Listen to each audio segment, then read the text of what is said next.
അപ്പോൾ ഇന്ന് നമ്മൾ വന്നിരിക്കുന്നത് BQവിൻ്റെ ഏറ്റവും പുതിയ ചിത്രമായ കാന്തയുടെ ഒരു ഡീറ്റെയിൽ ഡിസ്കഷനുമായിട്ടാണ്. നമ്മൾ FDFS കണ്ടിട്ട് വരുന്ന വഴിയാണ്. അപ്പോൾ ശാന്തയല്ല കാന്ത.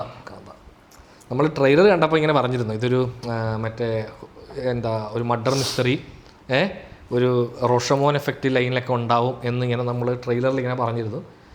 ഈ സിനിമ ടീസർ ആദ്യം കണ്ടപ്പോൾ നമുക്ക് ഭയങ്കര വലിയ ഇൻട്രസ്റ്റ് തോന്നിയില്ല. ഈ പടം കാണാനുള്ള വലിയ ഇൻട്രസ്റ്റ് ഒന്നുമില്ല, നല്ലൊരു പരിപാടി ആയിരിക്കും തോന്നി, കാണാൻ വലിയ. പക്ഷേ ട്രെയിലർ നമുക്ക് കണ്ടപ്പോൾ നമുക്ക് പടം കാണാനൊരു ഇൻട്രസ്റ്റ് തോന്നിയിരുന്നു. അപ്പോൾ ആ ഇൻട്രസ്റ്റിലാണ് നമ്മൾ FDFS പോയി കണ്ടു.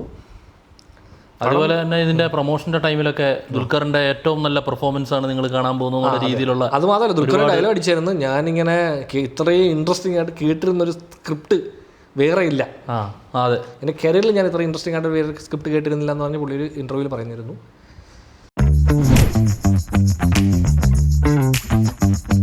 അപ്പോൾ കാന്ത എങ്ങനെ ഉണ്ടെന്ന് ചോദിച്ചാൽ, ഇതൊരു പീരിയോഡിക് ഡ്രാമ മർഡർ മിസ്റ്ററി എന്നൊക്കെ പറയാവുന്ന ഒരു ടൈപ്പ് ഓഫ് പടമാണ്. പുള്ളിക്ക് ഓൾറെഡി അങ്ങനെ ഒരു പേരുണ്ട്. ഏതാ ഈ പീരിയോഡ്? Retro star. അത് തന്നെ, അങ്ങനെ ഒരു പേരുണ്ട്. ദുൽഖർ തന്നെ കഴിഞ്ഞ ദിവസം ഇന്റർവ്യൂവിൽ ദുൽഖറിനെ പറയുന്നുണ്ടായിരുന്നു. അപ്പോൾ ഇതൊരു 1950s അല്ലെ 50s 60s നടക്കുന്നൊരു കഥയാണ്. റിയൽ ലൈഫ് ഒരു ക്യാരക്ടറുണ്ട്, ത്യാഗരാജ ഭാഗവത്, തമിഴിലെ ആദ്യ സൂപ്പർ സ്റ്റാർ. പുള്ളിയുടെ ലൈഫിന്റെ കുറച്ച് എലമെന്റ്സിനെ എടുത്തു വെച്ചിട്ടുണ്ട്. അതൊക്കെ ഞാൻ ഇന്നലെ കുറച്ച് വിക്കിപീഡിയ നോക്കി. പുള്ളിയുടെ സ്റ്റോറി ഇതുമായിട്ട് ബന്ധമൊന്നുമില്ല. ഒരു പഴയ റെഫറൻസ് പോലെ നമുക്ക് അങ്ങനെ എടുത്തിരിക്കുന്നു, ഒരു റെഫറൻസ് ആയിട്ട് പുള്ളിയുടെ ലൈഫിൽ നടന്ന പുള്ളി ഒരു പീക്ക് ടൈമിൽ നിന്നിരുന്ന ഒരു പീക്ക് ടൈമിൽ പുള്ളി ഒരു കേസിൽ പെട്ട് ജയിലിലാവുകയും അവിടുന്ന് പുറത്തു വന്ന് പുള്ളിക്ക് പടം ഇല്ലാണ്ടായ ഒരു അവസ്ഥയിലോട്ട് എത്തുവാണ് പുള്ളിയുടെ സ്റ്റാറിന്റെ ലൈഫിൽ. അതായത് പുള്ളി അടുപ്പിച്ച് അഭിനയിച്ച 10 പടങ്ങളും സൂപ്പർ ഹിറ്റ് ആയിരുന്നു. അത് കഴിഞ്ഞിട്ട് ഈ കേസ് വരുന്നത്. അതേപോലെ തന്നെ ചന്ദ്രമുഖിക്ക് മുമ്പ് ഏറ്റവും കൂടുതൽ ദിവസം ഓടിയേക്കുന്ന പടം പുള്ളിയുടെ. അതിന്റെ റെക്കോർഡ് ചന്ദ്രമുഖിയാണ് ബ്രേക്ക് ചെയ്യുന്നത്. ചന്ദ്രമുഖി അതിന്റെ റെക്കോർഡ് ബ്രേക്ക് ചെയ്യുക. 1000 ദിവസം മേലോടി പടം. അത് പ്രഭുവിന്റെ ശിവാജി ഗണേശന്റെ തിയേറ്ററിലാണ് ചന്ദ്രമുഖി ഓടിയത്. അല്ല, മറ്റേ ഒരു ഷാറൂഖ് ഖാന്റെ ഒരു പടം ദിൽവാലി തമിഴിലെ റെക്കോർഡ്. അത്ര വർഷം അത് ഈ ലിസ്റ്റിൽ ഇല്ലല്ലോ, അത് വേറെ തമിഴിലെ റെക്കോർഡ്. ഇത് തമിഴിലെ റെക്കോർഡ്. ഓക്കെ. അപ്പോൾ കാന്ത എങ്ങനെ ഉണ്ടെന്ന് ചോദിച്ചാൽ, എനിക്ക് സിനിമ ഇഷ്ടപ്പെട്ടു. കുറച്ച് ലെങ്ത് കൂടുതലാണ്, 2.25 മണിക്കൂറുണ്ട്. പിന്നെ ഇത് എല്ലാത്തരം ഓഡിയൻസിനുള്ള പടമാണെന്ന് ചോദിച്ചാൽ അല്ല. കാര്യം ഒരു നോർമൽ ഓഡിയൻസിന് ഇച്ചിരി ഉറക്കം വരും. അത് കണ്ടിരിക്കാൻ കുറച്ച് ക്ഷമ വേണം. ദുൽഖർ എന്ന പെർഫോമറിൻ്റെ ഒരു വളരെ മികച്ച പെർഫോമൻസ് നമുക്ക് ത്രൂ ഔട്ട് പടത്തിൽ കാണാൻ സാധിക്കും. പിന്നെ ഭാഗ്യശ്രീ ബോസ്, പുള്ളിക്കാരിയുടെ പെർഫോമൻസ് അടിപൊളിയായിരുന്നു. കാരണം പുള്ളിക്കാരി ശരിക്കും മറ്റേ ഫസ്റ്റ് സമുദ്രകനി എന്ന് പറയത്തില്ല, ഈ പടത്തിൽ നീയാണ് നായകൻ എന്ന് പറയല്ലോ, അതേപോലെ തന്നെ ഫസ്റ്റ് ഹാഫിൽ DQവിനൊപ്പം തന്നെ സ്ക്രീൻ സ്പേസ് പുള്ളിക്കാരിക്കും ഉണ്ട് നല്ലപോലെ. പുള്ളിക്കാരുടെ റോള് നന്നായിട്ട് ചെയ്തിരുന്നു. ഈ റാണയുടെ ക്യാരക്ടർ ഇങ്ങനെ കുറച്ച് ഫണ്ണാണത്. എനിക്ക് ഇത്തിരിയുടെ റാണ അല്ല വേറെ ആരെങ്കിലും ആയിരുന്നു ചെയ്തിരുന്നെങ്കിൽ ഇത്തിരിയുടെ ഫണ്ണാവുമെന്നും തോന്നി. അല്ല, പുള്ളിയുടെ സംഭവം പുള്ളി വരുമ്പോഴേ നമുക്ക് വേറൊരു മീറ്ററിൽ നിൽക്കുന്ന പോലെ ഫീലുണ്ട്. പിന്നെ ബാക്ക്ഗ്രൗണ്ട് സ്കോർ ജേക്സ് ബിജോയ് ആയിരുന്നു. സിനിമോട്ടോഗ്രാഫി അടിപൊളിയായിരുന്നു. നല്ല രസമായിരുന്നു കണ്ടോണ്ടിരിക്കാൻ. ആ പീരീഡ് കാണിക്കുന്ന അതിന്റെ ലൈറ്റിങ്ങും കാര്യങ്ങളും എല്ലാം ഭയങ്കര രസമാണ്. പുള്ളി ഫോറിനർ അല്ലേ? ഫോറിനറാന്ന് തോന്നുന്നു സിനിമോട്ടോഗ്രാഫി ചെയ്തേക്കുന്നത്. സോ അങ്ങനെയാണ് നമുക്ക് അനുഭവപ്പെട്ടത്. ഇനി നമ്മുടെ IFC ജീസസ് പറയട്ടെ, പുള്ളി യേശു ക്രിസ്തു പറയട്ടെ. എനിക്ക് പടം കാണാതിരുന്നപ്പോൾ തൊട്ട് ട്രെയിലർ കണ്ടതിൻ്റെ ഷോട്ടിൻ്റെ കമ്പോസിഷനൊക്കെ ഏകദേശം മനസ്സിലായതുകൊണ്ട് പടം തുടങ്ങിയപ്പോൾ തന്നെ ഈ പിക്ചർ സൂംഡ് ഇൻ ആണെന്ന് മനസ്സിലായി. പ്രൊജക്ഷൻ അവർ തിയേറ്ററിൽ ഒരല്പം സൂം ചെയ്ത് വെച്ചിട്ടുണ്ടായിരുന്നു. അതെ, അപ്പോൾ നമ്മൾ പല ഷോട്ടുകളുടെ കോമ്പോസിഷനൊക്കെ തെറ്റായിരുന്നു. മറ്റേ തല വെട്ടി പോകാൻ അങ്ങനെ കണ്ടായി പോകുന്നല്ല, നമ്മൾ യൂഷ്വലി കാണുന്നതിനെ സൂം ചെയ്ത് വെക്കുമ്പം തല ഇവിടം തൊട്ട്, അല്ലെങ്കിൽ ചില ഷോട്ടുകൾ ഈ കാലിൻ്റെ അവിടെ വെച്ച് കട്ടായി. അത് ഒരിക്കലും അങ്ങനെ കമ്പോസ് ചെയ്തില്ല. അപ്പം അങ്ങനെ ഒരു ഇഷ്യൂ തുടക്കം തൊട്ട് തന്നെ പടം ത്രൂ ഔട്ട് ഇങ്ങനെ തലയിൽ ഇങ്ങനെ ഉണ്ടായിരുന്നു. അത് ഇങ്ങനെ പറഞ്ഞപ്പോൾ ഞാൻ എന്നുള്ള മൈൻഡ് സെറ്റ്. കാര്യം എന്റെ മനസ്സിൽ ഇത് വന്നു കഴിഞ്ഞാൽ പിന്നെ നമ്മൾ കാണുമ്പോൾ നമുക്കിതെല്ലാം ഭയങ്കരമായിട്ട് അതിൽ ഫോക്കസ് ആയിപ്പോകും. അതെനിക്ക് ഫസ്റ്റ് ആ ലോഗോസ് ഇങ്ങനെ കുറച്ചധികം സൂംഡ് ഇൻ ആയിട്ട് വൈഫറിൻ്റെ ഒക്കെ ലോഗോ വന്നപ്പോഴേ എനിക്ക് തോന്നി ഇതെന്തോ കുഴപ്പമുണ്ടല്ലോ. പിന്നെ അത് എൻ്റെ തലയുടെ പുറയിലുണ്ടായിരുന്നു. അതുകൊണ്ട് തന്നെ ഞാനിങ്ങനെ കാണുമ്പോഴത്തേക്കും ഇതല്ല ശരിക്കുള്ള പടം ഇനി കാണണം. പിന്നെ നല്ല പ്രൊജക്ഷൻ ഇതെന്നെ പറ്റിക്കുന്നതാണ്. അപ്പോൾ ആ ഒരു ഇഷ്യൂ ഉണ്ട്. മറ്റേ ഫസ്റ്റ് ഹാഫ് കഴിഞ്ഞ് ഞങ്ങൾ പോയി അവിടെ ചെന്നപ്പോഴും അവർ പറഞ്ഞു പ്രിന്റിന്റെ കുഴപ്പമെന്ന് പറഞ്ഞു. എനിക്ക് അതുകൊണ്ട് അതല്ല, അത് പ്രിന്റിന്റെ കുഴപ്പമൊന്നും അല്ല, അത് തിയേറ്ററുകാരുടെ സിനിമ നമ്പരാണ്. നമുക്കൊന്നും അറിയത്തില്ല കാര്യം, നമ്മൾ പൊട്ടന്മാര്. അപ്പോൾ ഈ സമൂഹത്തെ മാറ്റി വെച്ചാൽ പടം എനിക്ക് ഒരു പരിധി വരെ വർക്ക് ഇങ്ങനെ മിക്സ്ഡ് ആണ്. ചില ഏരിയാസ് നന്നായിട്ട് രസമുണ്ടെന്ന് തോന്നി, ചില ഏരിയാസ് കുറച്ച് വർക്കായില്ല. ഇങ്ങനെ അവരുദ്ദേശിച്ച എല്ലാ എലമെൻസും വന്നിങ്ങനെ ഫിറ്റാവാത്ത പോലെ തോന്നി. അത് മെയിൻ ഇഷ്യൂ എനിക്ക് തോന്നിയത് ആ ഒരു സെറ്റിനകത്താണ് ഫുൾ പടം ഫുൾ പടം. അപ്പോൾ എനിക്കൊരു ഈ കട്ട് അവേ പോയിന്റ്സ് ഇല്ലായിരുന്നു. അതായത് ഒരു ഇൻസിഡൻറ്റ് ആ സെറ്റിനകത്ത് നടന്നാൽ നമ്മൾ കട്ട് ചെയ്ത് പുറത്ത് പോയിട്ട് ഒരു ബ്രേക്ക് എടുത്ത് തിരിച്ചു വരാനില്ല ആ സെറ്റിനകത്ത് തന്നെ. അപ്പോൾ ഒരു സസ്പെൻസ് എലമെൻറ്റ് എനിക്ക് ഫീൽ ചെയ്യത്തില്ല. നമുക്ക് ഒരു സെറ്റിനകത്ത് ഒരു ഇൻസിഡൻറ്റ് ഉണ്ടാകുന്ന വന്നിട്ട് അതിനെ ആ സസ്പെൻസ് മെയിൻറ്റെയിൻ ചെയ്യാൻ വേറൊരു സ്ഥലത്ത് പോയിട്ടൊന്നും ചെയ്യുന്നില്ല, എല്ലാം അവിടെ തന്നെ തീരുക. നമ്മൾ പല സാധനങ്ങളും സംഭവിക്കുമ്പോൾ ഇങ്ങനെ വിചാരിക്കുകയാണ് ഇവിടെ എന്തുകൊണ്ട് ഇവർ ടെൻഷനായിട്ട് ഇത് റൈറ്റ് ചെയ്ത് വെച്ചേക്കുന്നതെന്ന് മനസ്സിലാവില്ല. ഈ 3 പേരെ ഇൻവോൾവ്, ആ 3 പേര് അവിടെ തന്നെ ഉണ്ട്. ഇവർ ഉദ്ദേശിക്കുന്ന സസ്പെൻസ് ഒന്നും എനിക്ക് കിട്ടാത്ത പോലെ ഫീൽ ചെയ്തു. അതുപോലെ തന്നെ ഫസ്റ്റ് വന്ന് ഷൂട്ട് ചെയ്ത് കഴിഞ്ഞപ്പോഴും ഞാൻ ആരായിരിക്കും ഷൂട്ട് ചെയ്തെന്ന് ജസ്റ്റ് ഒന്ന് ഉദ്ദേശിച്ചായിരുന്നു. പക്ഷെ അവരായിരിക്കത്തില്ല എന്ന് അന്വേഷണം തുടങ്ങിയപ്പോൾ തോന്നി. പക്ഷേ അവർ തന്നെ വന്ന് ലാൻഡ് ചെയ്ത്. അപ്പം അതെനിക്ക് അത്ര കുറച്ച് നേരം ഇങ്ങനെ കൺഫ്യൂഷൻ അടിച്ചു. ഓക്കെ, ഇനി ആ ആളെല്ലാവരും ഇത് ഒരു സസ്പെൻസ് ത്രില്ലർ എന്നൊക്കെ പറയാൻ പറ്റത്തില്ല. കാര്യം നമുക്കതങ്ങനെ ഭയങ്കര സസ്പെൻസ് ഒന്നുമില്ല. അല്ല, പക്ഷെ ഒരു ഹാഫ് മുഴുവൻ ഡെഡിക്കേറ്റ് അത് മെയിൻറ്റെയിൻ ചെയ്യാൻ. പിന്നെ മെയിൻറ്റെയിൻ ചെയ്യും. ഇപ്പോൾ റാണയുടെ ആക്ടിങ് ആണ് ഈ പീരിയഡുമായിട്ട് ചേരാത്തൊരു ആക്ടിങ്.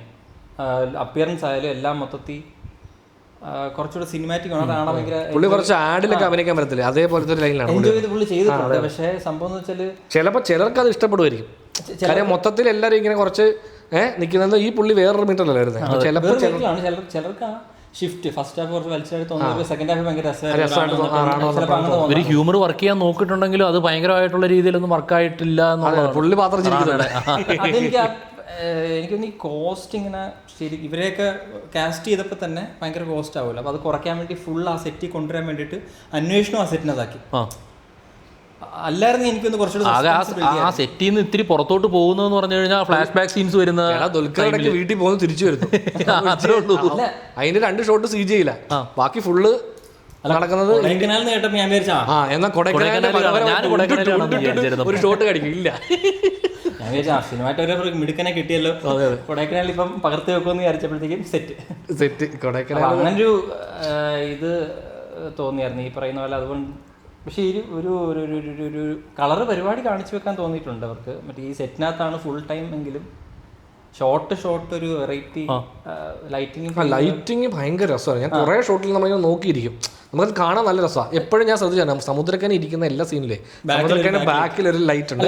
അത് എല്ലാ ഷോട്ടിലും സിനിമ എടുക്കുന്ന എല്ലാ ഷോട്ടിലും ഈ ബാക്ക് ലൈറ്റ് അവർ ഇൻ ഫ്രെയിം ശ്രമിച്ചിട്ടുണ്ട്. അല്ല, അതെനിക്ക് പെട്ടെന്ന് വന്നപ്പോൾ ഞാൻ വിചാരിച്ചു ഇത് എന്തിനാണ് ഈ ലൈറ്റ് വെച്ചിരിക്കുന്നത് ആലോചിച്ചപ്പോഴേ ഇയാളുടെ ഒരു സ്ക്രിപ്റ്റ് ഉണ്ടെങ്കിൽ ആ സ്ക്രിപ്റ്റ് വായിക്കാൻ വേണ്ടി ഇത് യൂസ് ചെയ്യാം. അങ്ങനെയാണ് ആ ലൈറ്റ് ചെയ്തിരിക്കുന്നത്, കറക്റ്റ് വെച്ചിരിക്കുന്നത് ആ സ്പോട്ടിൽ. പുള്ളിക്കാരുടെ കയ്യിലേക്ക് സ്ക്രിപ്റ്റൊക്കെ ഇരിക്കുമ്പോൾ ഈ ലൈറ്റ് വീഴുന്ന അങ്ങോട്ടാണ്, പക്ഷേ നമുക്കത് കറക്റ്റായിട്ട് പുള്ളിക്കൊരു റിം ലൈറ്റ് പോലെ വർക്ക് ചെയ്യുകയും ചെയ്യും. അപ്പം അങ്ങനെ ആ ലൈറ്റിങ്ങിൽ കുറച്ച് രസകരമായ സംഭവങ്ങൾ. ഈ പറയുന്ന പോലെ ലൈറ്റ്സിനൊക്കെ ഒരു ശബ്ദമുണ്ട്, അപ്പോൾ അത് മാക്സിമം ദൂരെ കൊണ്ട് അപ്പോൾ ഈ ബാക്ക് ലൈറ്റ് ഒക്കെ വെക്കുവാണെങ്കിൽ നല്ല ഹൈറ്റിൽ നല്ല പവർഫുൾ ലൈറ്റ്. അപ്പോൾ അത് ഒരിക്കലും അത് അടുത്ത് വെക്കാൻ പറ്റില്ല. അപ്പോൾ ഈ ലൈറ്റിങ് ചെയ്യുമ്പോഴത്തേക്കും എല്ലാവർക്കും നമ്മൾ ഇപ്പോഴും നമുക്കിങ്ങനെ റിം ലൈറ്റ് എന്നൊക്കെ പറഞ്ഞ് റിം ലൈറ്റ് ഇങ്ങനെ അടുത്തുള്ള ലൈറ്റ്സ് ഒക്കെ വെക്കുന്നത്. പക്ഷെ അന്ന് ഇങ്ങനെ ഹീറ്റാണല്ലോ, അപ്പം എല്ലാം ഇങ്ങനെ ദൂരെ കൊണ്ട് വെക്കും. പക്ഷേ അതുകൊണ്ട് ഷോട്ടിലൊക്കെ ബാക്ക് ലൈറ്റ് വെക്കുമ്പോഴത്തേക്കും അങ്ങ് ദൂരെ 3 ലൈറ്റൊക്കെ വെച്ചേക്കോ. ഇവിടെ ആൾ നിൽക്കുന്നത്, പിന്നെ പുള്ളിയുടെ പുറകിൽ ലൈറ്റ്. അപ്പോൾ എല്ലാ ഷോട്ടിലും ഇങ്ങനെ ബാക്കിലൊരു ലൈറ്റ് ആണ്. ഇവർ തമ്മിൽ അത് ഇവർ ഷൂട്ട് ചെയ്യാൻ തുടങ്ങുന്നതിന് മുമ്പ് ലൈറ്റ് ഓൺ ആകുമ്പോഴും സ്ക്രീനിലൊരു ഭയങ്കര അതിൻ്റെ ഒരു ഇമ്പാക്ട് ഭയങ്കരമായിട്ട് കിട്ടും. എന്നിട്ട് ഇവരൊന്ന് ഫസ്റ്റ് മീറ്റ് ചെയ്തല്ലേ നമ്മുടെ സമുദ്രക്കനി, അത് നല്ല രസമാണ്. അപ്പൊ സമുദ്രക്കനിയുടെ പുറകിൽ ഒരു ലൈറ്റ് മാത്രമേ ഉള്ളൂ, അതിന്റെ മുമ്പിലാണ് സൂര്യന്റെ മുമ്പിൽ മറ്റേ ഡോർ തുറന്ന് അതായത് ഗേറ്റ് ഓപ്പൺ ആവും. സൂര്യയുടെ ഗേറ്റ് ഓപ്പൺ ആയി ആ ലൈറ്റ് സമുദ്രക്കനിയുടെ ഫേസിലേക്ക് അടിക്കുക. എന്നിട്ട് ഇദ്ദേഹം വന്ന് മറയും, സമുദ്രക്കനിയെ മറയും. അപ്പൊ സമുദ്രക്കനി നേരെ ആ ലൈറ്റിന്റെ ഫ്രണ്ടിൽ കയറി നിൽക്കുമ്പോൾ പുള്ളി കംപ്ലീറ്റ് സിൽ ഔട്ട് ആവും. പിന്നെ നമ്മൾ കാണുന്നത് ദുൽഖർ സിൽ ഔട്ടിലാണ്, പക്ഷെ ദുൽഖറിന്റെ ബാക്കിൽ വലിയ ഓറയാണ്. അങ്ങനെ പടം സ്റ്റാർട്ട് ചെയ്തത് അത്യാവശ്യം നല്ല പ്രോമിസില്ല, പക്ഷെ പിന്നെ കുറച്ച് ഡൗൺ ആയിട്ട് ഇന്റർമിഷൻ എത്തുമ്പോൾ ആ സീക്വൻസ് കുറച്ച് രസമുണ്ടായിരുന്നു. ആ ഒരു ക്ലൈമാക്സ് സീനിൻ്റെ ഷൂട്ടിങ് അവിടെ എന്താ നടക്കുന്നത് എന്നൊരു ഇത് ക്രിയേറ്റ് ചെയ്യാൻ ശ്രമിച്ചിട്ടുണ്ട്. പക്ഷെ അത് ഫുള്ളി വന്ന് ഇങ്ങനെ വീണിട്ടുണ്ടോയെന്ന് ചോദിച്ചാൽ എനിക്ക് വെടിവെക്കുന്ന സീന് അവിടെ എന്തോ അതെന്തോ ആ സീൻ ഞാൻ കണ്ടപ്പോൾ മറ്റേ പഴയ ഈ നിയോ നുവാർ പടത്തിൻ്റെ ഒരു സ്റ്റൈലുണ്ടല്ലോ, ഈ പഴയ ഹിച്ച്കോക്കിൻ്റെ പടത്തിലൊക്കെ ഉള്ള പോലെ ഇങ്ങനെ ക്യാപ്പൊക്കെ വെച്ചിട്ട് ഈ നമ്മൾ പഴയ ഈ നോവലുകൾ അല്ലെങ്കിൽ നമ്മൾ കാണുന്ന അങ്ങനത്തെ ഇമേജിലൊക്കെ വരയ്ക്കുന്ന ആൾക്കാരല്ലേ, ഷെർലക് ഹോംസിൻ്റെ ഒക്കെ പഴയ ഇമേജ് വരയ്ക്കുന്നുണ്ട് ഇങ്ങനെ വലിയ ഗണ്ണും ഇതൊക്കെ കറക്റ്റ് അതേ സ്റ്റൈലിൽ വരുന്നു. ആ സമയത്ത് പിന്നെ അത് ഷൂട്ട് ചെയ്തിരിക്കുന്നത് നല്ല രസമായിട്ടായിരുന്നു.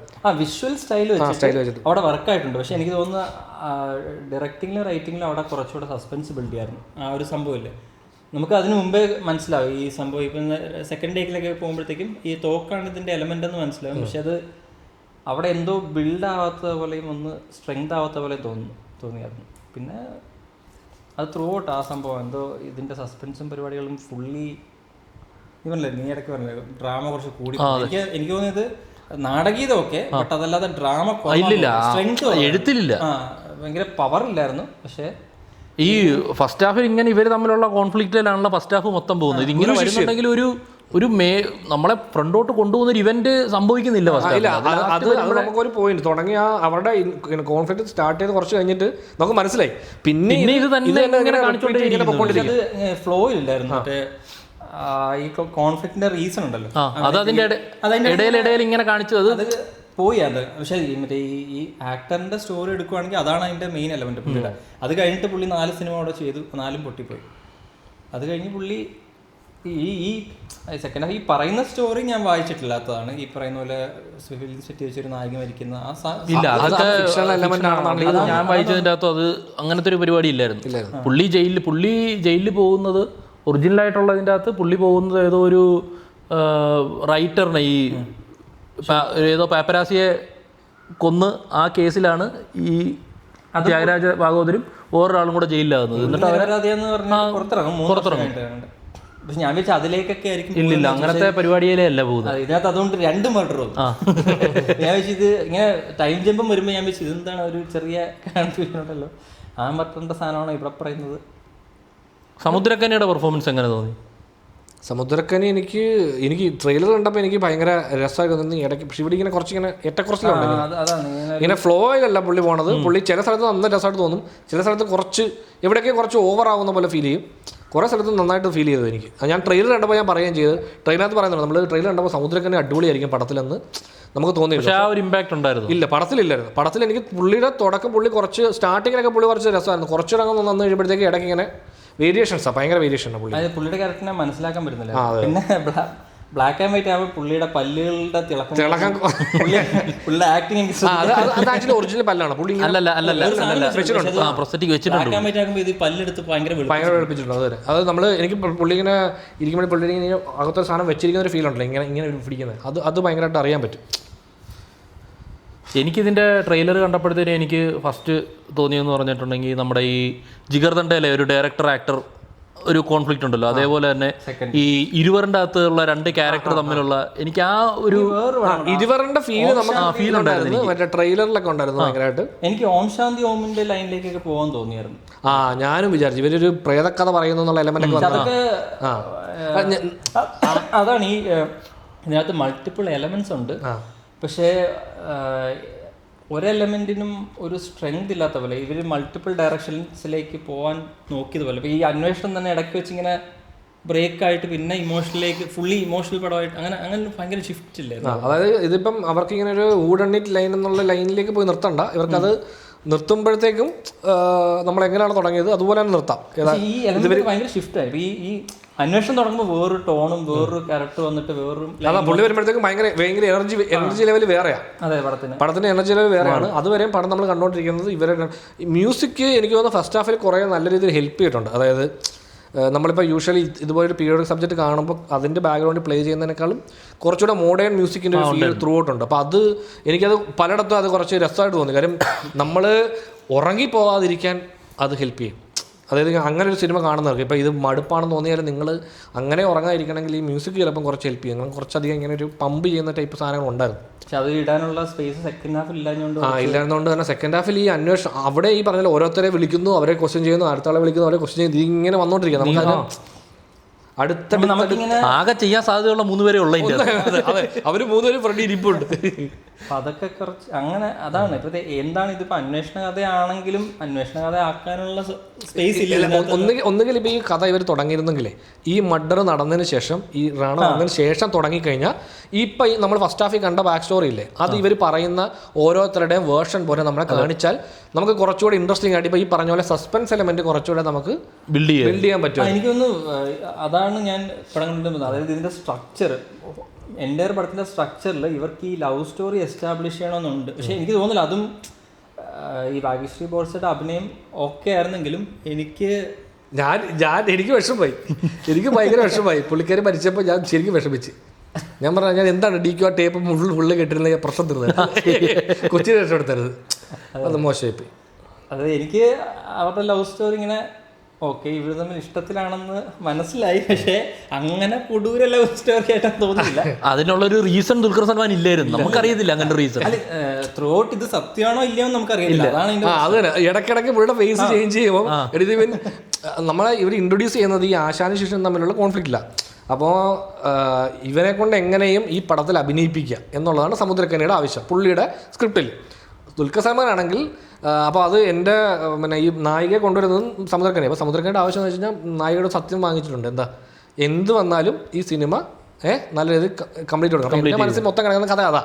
ഈ ചേട്ടൻ പറഞ്ഞ പോലെ ഇടയ്ക്ക് ഞാനും ചിന്തിച്ച് ഈ അവസാനം ഇത് മരിക്കല്ല, ഇത് നമ്മുടെ ഉദയനാരം പോലെ ഇവരെ കൊണ്ട് ഈ എങ്ങനെയും ഇത് പുള്ളിയുടെ ഒറിജിനൽ ക്ലൈമാക്സിലേക്കാണല്ലോ പടം വരുന്നത്. ഞാനും വിചാരിച്ചായിരുന്നു. അപ്പൊ ആ പോയിന്റിലേക്കാവുന്നില്ല, സമുദ്രക്കണി കൈയടിച്ചുകൊണ്ട് ശാന്ത ഇറങ്ങി വരും. അങ്ങനെ അടുത്ത ഞാൻ ഡെഫിനറ്റ്ലി വിസിലടിച്ചത്. ഞാൻ ഭയങ്കര ഹാപ്പി ആയിരുന്നു പടം എറ്റാകുമ്പോ. ഉറുവാട്ടിക്കൂടി പാക്കടും അതല്ലേ. ബർഫി ഇല്ലേ, ബർഫിയുടെ സ്റ്റോറി സ്ട്രക്ചർ ഓർമ്മയുണ്ടോ? അത് ഈ പോലീസുകാരനെ അന്വേഷിച്ച് തുടങ്ങുന്നു, ഇപ്പോൾ ഓരോരുത്തരെയും വിളിച്ച് അന്വേഷിക്കുമ്പോഴത്തേക്കും ഇങ്ങനെ ആ ഷിഫ്റ്റ് അതാകുമ്പോഴത്തേക്ക് ഈ പറയുന്ന പോലത്തെ ഈ ടൈം ലൈൻ ജമ്പും കിട്ടും, എന്നാൽ സസ്പെൻസും കുറച്ചുകൂടി ഇങ്ങനെ പടം ത്രൂ ഔട്ട് മെയിൻറ്റെയിൻ ചെയ്യും. ഇത്രയും ഷിഫ്റ്റ് വരുത്തേണ്ട കാര്യം. അപ്പോൾ ഈ ക്യാരക്ടേഴ്സിനെ തന്നെ നമുക്ക് എപ്പോഴും എല്ലാവരെയും നമുക്ക് ഈ ഗ്രേ ഷെയ്ഡ് നിർത്താൻ പറ്റും. അത് ഒരാൾക്ക് ഈ ദുൽഖർ സൽമാന്റെ ക്യാരക്ടർ വില്ലനായിട്ട് ഫീൽ ചെയ്താൽ മറ്റൊരാൾക്ക് പുള്ളി നല്ലവനാണ്. അതേപോലെ തന്നെ സമുദ്രക്കനിയെ നല്ലവനായിട്ടും മോശമായിട്ട് കാണിക്കാം. അതേപോലെ നായികയുടെ ക്യാരക്ടറിനെ ഒരു രീതിയിൽ കാണാം, മറ്റൊരു രീതിയിലും കാണാം. അങ്ങനെ ആൾക്കാരുടെ പെർസ്പെക്റ്റീവ് ചേഞ്ച് അനുസരിച്ച് നമുക്ക് ഇതിനകത്ത് ഇവരെ നമ്മൾ കൺഫ്യൂസ് ആവും, ഓഡിയൻസ് കൺഫ്യൂസ് ആവും. അപ്പോൾ അറ്റ് ദി എൻഡ് നമുക്കൊരു ഈ പോയിന്റിൽ ആരാണ് കില്ലർ എന്നുള്ള റിവീൽ ചെയ്യുമ്പോൾ നമുക്ക് അതിനകത്തൊരു കിക്ക് ഉണ്ടാവും. അത് നല്ലൊരു ഫോർമാറ്റ് ആയിരുന്നു. പക്ഷെ ഇത് ഞാനും ഈ പടത്തിന് ട്രെയിലർ കണ്ടപ്പോഴാണ്, നമ്മൾ ട്രെയിലറിലാണെന്ന് തോന്നി കൂടുതൽ പറഞ്ഞു. പക്ഷെ എനിക്ക് അങ്ങനെ ഹെവി അന്വേഷണ പടമായിട്ട് ട്രെയിലറിന് തോന്നിയില്ല. നീ ഇങ്ങനെ പറഞ്ഞത് ഇതൊരു അന്വേഷണ പടമായിരിക്കും, ഞാൻ പറഞ്ഞു എനിക്ക് അത്രയും. കാരണം ട്രെയിലറിൽ ഈ മർഡർ എന്ന എലമെന്റ് കാണിക്കുന്നില്ല, പകരം ഈ പോലീസുകാരൻ വന്നിട്ട് പുള്ളി ഇങ്ങനെ ഇതെന്റെ പോലീസ് സ്റ്റേഷനാണെന്ന് പറഞ്ഞ് ഒരു അന്വേഷണത്തിന് എലമെന്റ് വരുന്നുണ്ട്. അപ്പോൾ ഞാൻ ഇനിഷ്യലി വിചാരിച്ചത് ദുൽഖർ മരിക്കും. യൂഷ്വലി നമ്മുടെ പ്രോട്ടഗോണിസ്റ്റ് മരിച്ചിട്ട് പ്രോട്ടഗോണിസ്റ്റിനെ പറ്റി കഥാവിശേഷന്റെ ഒക്കെ ലൈൻ ഉണ്ടല്ലോ, അപ്പോൾ ആ ലൈനിലായിരിക്കാം ഇത് എന്നൊരു തോന്നലായിരുന്നു. കാരണം അത് തന്നെ അത് കാരണം പുള്ളിക്കും ആ വില്ലന്മാരുണ്ടല്ലോ, പുള്ളിക്ക് ശത്രുക്കളുണ്ട്. അപ്പോൾ ഈ പറഞ്ഞ അതിലാരാണ് എന്താണ് ചെയ്തതെന്നുള്ള ലൈനിൽ അങ്ങനത്തെ ഒരു ഇതാണ് ഞാൻ ഇനിഷ്യലി വിചാരിച്ചത്. ഇത് ഭാഗ്യശ്രീയാണ് മരിക്കുന്നതെന്ന് ഞാൻ പടത്തിൽ ആക്ച്വലി ദുൽഖർ തന്നെ ഇവരെടുത്തോണ്ടിരിക്കുന്ന ഒരു പടമുണ്ട്, അതിനകത്ത് പറയത്തില്ല ഞാൻ മരിച്ചാൽ ആ സാധനം. അപ്പൊ ഞാൻ വിചാരിച്ച് ഓക്കെ അപ്പൊ ദുൽഖർ മരിക്കും, യഥാർത്ഥ പടത്തിൽ മരിക്കും, അങ്ങനെ ഓഡിയൻസ് അക്സെപ്റ്റ് ചെയ്യുമോ എന്നുള്ള ലൈനിൽ പടം അവസാനിക്കുമെന്ന് വിചാരിച്ചു. പക്ഷേ പടത്തിനകത്തും ഭാഗ്യശ്രീ മരിച്ചപ്പോഴും ഞാൻ വിചാരിച്ചു ലാസ്റ്റ് ദുൽഖർ മരിക്കുമോ എന്നൊക്കെ ഇങ്ങനെ ആലോചിച്ചായിരുന്നു. കാരണം അവരെഴുതിയ സ്ക്രിപ്റ്റിനകത്തുള്ള എന്തെങ്കിലും എലമെന്റ്സ് ഈ റിയൽ ലൈഫിലും നടക്കുന്നത് ഒരു ഹൊറർ എലമെന്റ് ഒക്കെ ഇല്ലായിരുന്നു. അത് ഞാൻ വിചാരിച്ചു. അപ്പം ഞാൻ വിചാരിച്ചു അത് വെച്ചിട്ട് മറ്റേ എന്താ പറയുക ഓമിന്റെ എലമെന്റ് വേറെ രീതിയിൽ ഇവർ യൂസ് ചെയ്യും. അതിനകത്ത് ഇതുപോലെ പ്രൊഡ്യൂസറിനെ സംശയിക്കുന്നുണ്ട്. ഞാൻ വിചാരിച്ചു കുറച്ചധികം അങ്ങോട്ട് പോകത്തില്ലേ എന്നൊക്കെ വിചാരിച്ചു. പക്ഷേ അതാന്ന് തോന്നുന്നു ഇവർ എഴുതുമ്പോഴൊക്കെ ഈ ലൈനൊക്കെ അവർക്ക് വന്നു കാണും. അപ്പോൾ വിചാരിച്ചു ഈ ലൈനിൽ പോയ ഓം ശാന്തി ഓമിന്റെ കോപ്പിയാന്ന് പറയും, ഇങ്ങോട്ട് പോയാൽ ഇത്, അങ്ങോട്ട് പോയാൽ അത്, ഇങ്ങനെ മൊത്തം റിയൽ ലൈഫ് വെച്ച് ചെയ്യാനും പറ്റത്തില്ല. കേസ് വരും. കേസ് എന്താ വന്നിട്ടുണ്ട് പേര് അത് ഇനിഷ്യലി തന്നെ മാറ്റിയാന്ന് തോന്നുന്നു. അതെ, TP വേറെന്താ പേര്, മാധവൻ. TP മാധവൻ, TP മാധവൻ അല്ല TK മാധവൻ, അങ്ങനെ TK മാധവൻ പറയാൻ എനിക്ക് വാക്കുകൾ കിട്ടുന്നില്ല. നല്ല സംഭവമായിട്ട് തോന്നുന്നത് ഇച്ചിരി കൺസിസ്റ്റൻസി ഉണ്ടായിരുന്നത് DQന്റെ ആക്ടിങ് ആണ്. പുള്ളി ത്രൂ ഔട്ട് അത്യാവശ്യം ഇപ്പം സമുദ്രക്കനിയുടെ ആണെങ്കിലും നല്ല സീനും മോശം എന്നല്ല, എന്നാലും ഇതെന്താ ഇങ്ങനെയെന്ന് തോന്നുന്ന ഒരു സീനുണ്ട്. ഭാഗ്യശ്രീ കോഴ്സ് എനിക്ക് അങ്ങനെയാണ് തോന്നിയത്. അതായത് പുള്ളിക്കാരത്തിയുടെ ബെസ്റ്റ് പെർഫോമൻസ് ആയിരിക്കും. 3-4 കിട്ടിയതിൽ ഏറ്റവും നല്ല റോൾ ഇതായിരിക്കണം. കുറച്ചധികം ഏരിയാസിൽ നന്നായിട്ട് പെർഫോം ചെയ്തിട്ടുണ്ട്. പക്ഷേ പുള്ളിക്കാരത്തിന് റൈറ്റിംഗ് വൈസ് ക്യാരക്ടർ അത്ര കൺസിസ്റ്റൻ്റ് ആയിട്ട് തോന്നിയില്ല. ഇത് എന്താണ് പുള്ളിക്കാരത്തിൻ്റെ മനസ്സിൽ ചിലപ്പോൾ ഈ ഗ്രേ ഷെയ്ഡ് കൊടുക്കാൻ ശ്രമിച്ചിട്ട് അതെന്തോ വർക്കാവാത്ത പോലെ തോന്നിയായിരുന്നു. പക്ഷേ നല്ല പെർഫോമൻസ് ആണ്. പക്ഷെ DQന്റെ പെർഫോമൻസ് കുറെ കൂടെ നമുക്ക് ഫീൽ ചെയ്യാറുണ്ട്. എനിക്ക് അത് പ്രത്യേകിച്ച് എങ്ങും താന്നു പോകുന്നില്ല. ആ ഒരു ഭയങ്കര രസമായിട്ട് തന്നെ DQ അത് ചെയ്തു. ഇടയ്ക്ക് പുള്ളി മോശം ആക്ടിങ് ഒക്കെ കാണിക്കണല്ലോ. പുള്ളി ഭാഗ്യശ്രീയൊക്കെ മോശം ആക്ടർ ആണെന്നുള്ളത് കാണിക്കുന്നതൊക്കെ അതുമൊക്കെ ലാസ്റ്റ് ഒക്കെ ആവുന്നത് പുള്ളി. എനിക്ക് ഈ സമുദ്രക്കനിയും ഇവർ രണ്ടുപേരോട് ഇരുന്നിട്ട് ലാസ്റ്റ് ഒരു സിംഗിൾ ഷോട്ട് ആണല്ലോ, കട്ടില്ലല്ലോ, അത് ജസ്റ്റ് ഫ്രണ്ടിൽ നിന്ന് ഒരു ഷോട്ടിൽ രണ്ടുപേരും ഉണ്ട്, ഒരു 2 ഷോട്ട്. അതിൽ ഇവരുടെ രണ്ടുപേരുടെ കോൺവെർസേഷനിൽ DQ ഭയങ്കര രസമായിരുന്നു. അതിന്റെ റൈറ്റിംഗ് രസമുണ്ടായിരുന്നു, മറ്റേ ഡയലോഗ്സും നല്ലതായിരുന്നു എടുത്തും. പക്ഷെ പിന്നെ ലാസ്റ്റ് മറ്റേ ഒരു കരച്ചിൽ സംഭവം, മറ്റേ ചില്ല് പൊട്ടിക്കുന്നു. അല്ലല്ല, ക്ലൈമാക്സ് ഇവർ അറസ്റ്റ് ചെയ്ത് കഴിഞ്ഞിട്ട് വീണ്ടും ക്ലൈമാക്സ് ഷൂട്ട് ചെയ്യുമല്ലോ, അപ്പൊ ഒരു മോണോലോഗ് ഉണ്ടല്ലോ. അപ്പൊ അവിടെ എനിക്ക് പാട്ട് പാടണ്ടായിരുന്നു തോന്നിയായിരുന്നു. ബിക്കോസ് ഇതിന് മുമ്പ് സ്റ്റേജിൽ പാടുമ്പോൾ വേറെ ശബ്ദമായിരുന്നു. യാതൊരു ബന്ധമില്ലാത്തൊരു ശബ്ദം. ഞാനത് ചേട്ടൻ വന്ന് നോട്ട് ചെയ്ത് ഞാൻ വിചാരിച്ചിരിക്കാം, നോട്ട് ചെയ്തായിരുന്നു നിങ്ങൾ. ഞാനത് കേട്ടപ്പോഴല്ലേ ഇത് DQ അല്ല, വേറെ ആരാണ് സൗണ്ട്. കാരണം DQന്റെ ശബ്ദത്തിൽ നമ്മൾ പാട്ട് കേട്ടിട്ടുണ്ടല്ലോ. അപ്പൊ ഇതല്ല പുള്ളിയല്ല പാടുന്നത്. രണ്ടിടത്ത് രണ്ട് യൂസ് ചെയ്യും. ക്ലൈമാക്സ് DQന്റെ ഒറിജിനൽ ശബ്ദം ക്ലൈമാക്സിൽ റീപ്ലേസ് ചെയ്തിട്ട് അത് വർക്കാവുന്നില്ലെന്ന് വിചാരിച്ചു. കാരണം പഴയ ത്യാഗരാജ ഭാഗവതർ സിംഗറാണ്. അപ്പം അതിന്റെ ഒരു ഇൻഫ്ലുവൻസ് ഇതിലുള്ളതുകൊണ്ട് DQ എന്തായാലും നല്ല സൗണ്ടിൽ പാടണം. അതെ. പക്ഷെ ഇതിനകത്ത് എവിടെയും മെൻഷൻ ചെയ്യുന്നില്ല പുള്ളിക്ക് തന്നെ പാടാൻ കഴിയും എന്നുള്ള സംഭവം. പെട്ടെന്ന് ഓഡിയൻസ് പാടാൻ പറയുമ്പോൾ ഞാൻ നടനോട് എന്തിനാ പാടാൻ പറയുന്നത് എന്ന് തോന്നും. ഞാനും വിചാരിച്ചു. നമ്മളിപ്പോ യൂഷ്വലി നമ്മുടെ ഇവിടെ ഇന്റർവ്യൂലൊക്കെ വിളിച്ചു കഴിഞ്ഞാൽ ഒരു പാട്ട് പാടും, ഒരു ഡാൻസ് ആദ്യം തന്നെ പറയത്തില്ല, ഏറ്റവും ലാസ്റ്റ് ചോദിക്കത്തുള്ളൂ. അത് സ്റ്റേജ് കയറി നിന്നുകൊണ്ടേ പാട്ട് പാടാൻ പറ്റും. അത് ഇപ്പം ഇവർക്ക് അങ്ങനെ ഒരു കൺഫ്യൂഷൻ ഉണ്ടായിരിക്കില്ല റൈറ്റിംഗ് സ്റ്റേജിൽ. അതായത് ഈ പുള്ളിയെക്കുറിച്ച് ഇന്നത്തെ ജനറേഷൻ അറിയത്തില്ല സത്യം പറഞ്ഞു. ഇത് 1920s 20s to 40s പുള്ളിയുടെ 50s എന്തോ ആണ് പുള്ളിയുടെ ടൈം. അപ്പൊ അത് പുള്ളിയുടെ കേസ് നടന്നിരുന്നത് തന്നെ ബ്രിട്ടനിലെ കോടതിയില്ല. അതെ. അപ്പം ഈ പുള്ളിയുടെ ഇതും അറിയത്തില്ല. പുള്ളിക്ക് 14 പടങ്ങളേ ഉള്ളൂ. അപ്പൊ അതിനകത്ത് ഏതെങ്കിലും ഒരെണ്ണം ഇന്നത്തെ ഇത് കാണാൻ പോകുന്ന ജനറേഷൻ DQ ഫാൻസ് കണ്ടിരിക്കുമെന്ന് തന്നെ സംശയം. അപ്പം പുള്ളിയെ എനിക്കൊന്ന് കുറച്ചുകൂടെ എസ്റ്റാബ്ലിഷ് ചെയ്യാൻ, ഇങ്ങനെ ഈ നടനെക്കുറിച്ചാണെന്ന് എസ്റ്റാബ്ലിഷ് ചെയ്യാൻ കുറച്ചുകൂടെ സമയം എടുക്കാമെന്ന് തോന്നിയായിരുന്നു. അത് ആ പുള്ളിയുടെ ആ കേസും ആ പരിപാടിയൊക്കെ ചുമ്മാ മുണ്ടാശ് പോലെ പടപടയെന്ന് ഓടിച്ചു വിട്ടു. അതൊക്കെ അത്യാവശ്യം ഡ്രാമയ്ക്കുള്ള സ്പേസ് ആയിരുന്നു. ഈ സമുദ്രകന്യാണ് ഇവനെ ജയിലിലാക്കിയെന്ന് പറയത്തില്ല, അത് കേട്ട് കഴിഞ്ഞിട്ടുള്ള റിയാക്ഷനും ആ സംഭവമില്ലേ അതില്ലായിരുന്നു. പുള്ളി അവിടെ ഇറങ്ങിയിട്ട് പിന്നെ കട്ട് ചെയ്ത് വേറെ. അപ്പം ഞാൻ ചോദിച്ചത് എന്താ അത് കാണിച്ചോന്ന് ചോദിച്ചാൽ കാണിച്ചു. അത് ജസ്റ്റ് ഒരു ഫ്ലാഷ് ബാക്ക്, ഒരു നമ്മളെ ഇതാണ് ഇവർക്കിടയിൽ സംഭവിച്ചതെന്ന് ജസ്റ്റ് വെറുതെ അത് തന്നെ. അത്രേ ഉള്ളൂ. ഇവരുടെ അതായത് ഫസ്റ്റ് ഹാഫ് മൊത്തം ഇവരുടെ ക്ലാഷാണ്. ക്ലാഷിന്റെ റീസൺ എന്തുവാ അതാണ് ആ റീസൺ അത്രേ ഉള്ളൂ നമ്മളെ കാണിച്ചത്. അതിനപ്പുറത്തേക്ക് പറഞ്ഞു. അപ്പം നമ്മൾ അത് കഴിഞ്ഞിട്ട് എന്തോ റീസൺ ഉണ്ടെന്നും പറഞ്ഞ രീതിയിൽ പോകുന്ന പോലെ. കാരണം അതാണ് റീസൺ എന്നുള്ളത് എന്തോ അത് ഭയങ്കര വീക്കായിട്ട് അതിന്റെ റിവെഞ്ച് എടുക്കാനായിട്ട് ദുൽഖർ ഉണ്ടാക്കുന്ന പടമായത് അല്ലേ. ദുൽഖറിന്റെ ഡേറ്റ് കിട്ടിയതുകൊണ്ട് മാത്രമാണ് ഈ പടം അവർ വീണ്ടും ചെയ്യാനായിട്ട് റീബൂട്ട് ചെയ്യാണ് ഈ പടം.